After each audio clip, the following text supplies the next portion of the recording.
नमस्कार, आप सभी का मेरे इस चैनल रोचक कथाएं में पुनः स्वागत है। आज मैं आपको संत रविदास जी से जुड़ी एक प्रेरक कहानी बताने जा रहा हूं। तो देर नहीं करते, शुरू करते हैं आज की कहानी। संत रविदास जी जरूरतमंद लोगों की और सभी संत महात्माओं की सेवा करते थे।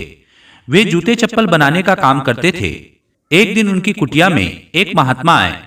रविदास जी ने महात्मा जी को भोजन करवाया और अपने बनाए हुए जूते पहनाए। इस निस्वार्थ सेवा और प्रेम से प्रसन्न होकर महात्मा जी ने संत श्री को एक पारस पत्थर दिया। इस पत्थर को जैसे ही लोहे के औजारों पर लगाया तो वे सभी सोने के हो गए। रविदास जी इससे दुखी हो गए और उन्होंने वह पत्थर लेने से मना कर दिया। उन्होंने कहा कि अब मैं सोने के इन औजारों से जूते चप्पल कैसे बनाऊंगा। महात्मा जी ने रविदास से कहा कि इस पत्थर से तुम बहुत धनवान बन सकते हो। तुम्हें कभी भी धन की कमी का सामना नहीं करना पड़ेगा। धन आने के बाद तुम्हें जूते चप्पल बनाने की भी जरूरत ही नहीं है। तुम धन से दूसरों की मदद भी कर सकते हो। जब चाहो इसका उपयोग कर लेना।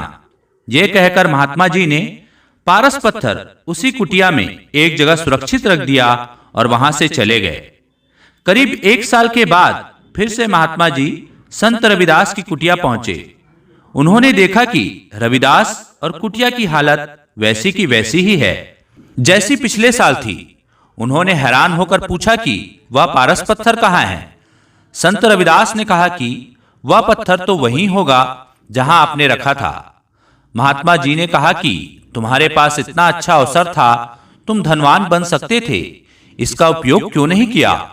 रविदास जी ने जवाब दिया, गुरुजी, मैं उससे बहुत सारा सोना बना लेता और धनवान हो जाता तो मुझे धन की चिंता रहती, कहीं कोई ये चुरा न ले। इसकी देखभाल करनी पड़ती, धन की वजह से चिंता बढ़ जाती। अगर मैं धन का दान करता तो बहुत ही जल्दी ये बात पूरे क्षेत्र में फैल जाती। लोग दान लेने के लिए मेरे घर के बाहर खड़े रहते। इतना सब होने के बाद मैं भगवान की भक्ति में मन नहीं लगा पाता। मैं तो जूते बनाने के काम में ही प्रसन्न रहता हूं, क्योंकि इस काम से मेरे खाने पीने की पर्याप्त व्यवस्था हो जाती है और बाकी समय में मैं भक्ति कर लेता हूं। अगर धनी हो जाता और प्रसिद्धि मिल जाती तो मेरे जीवन की शांति खत्म हो जाती।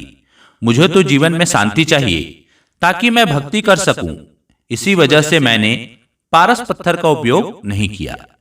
इस प्रसंग की सीख यह है कि अगर हमारा मन अशांत रहेगा तो हम भक्ति नहीं कर सकते हैं। इसलिए ऐसे कामों से बचना चाहिए जिससे हमारी चिंताएं बढ़ती है। तभी हम सुखी रह सकते हैं और पूरी एकाग्रता के साथ भगवान का स्मरण कर सकते हैं। तो यह थी आज की वीडियो। आशा करता हूं आपको आज की वीडियो पसंद आई होगी। पसंद आई होगी तो मेरे वीडियो को लाइक कीजिए, चैनल को सब्सक्राइब कीजिए और इसे ज्यादा से ज्यादा शेयर कीजिए। धन्यवाद।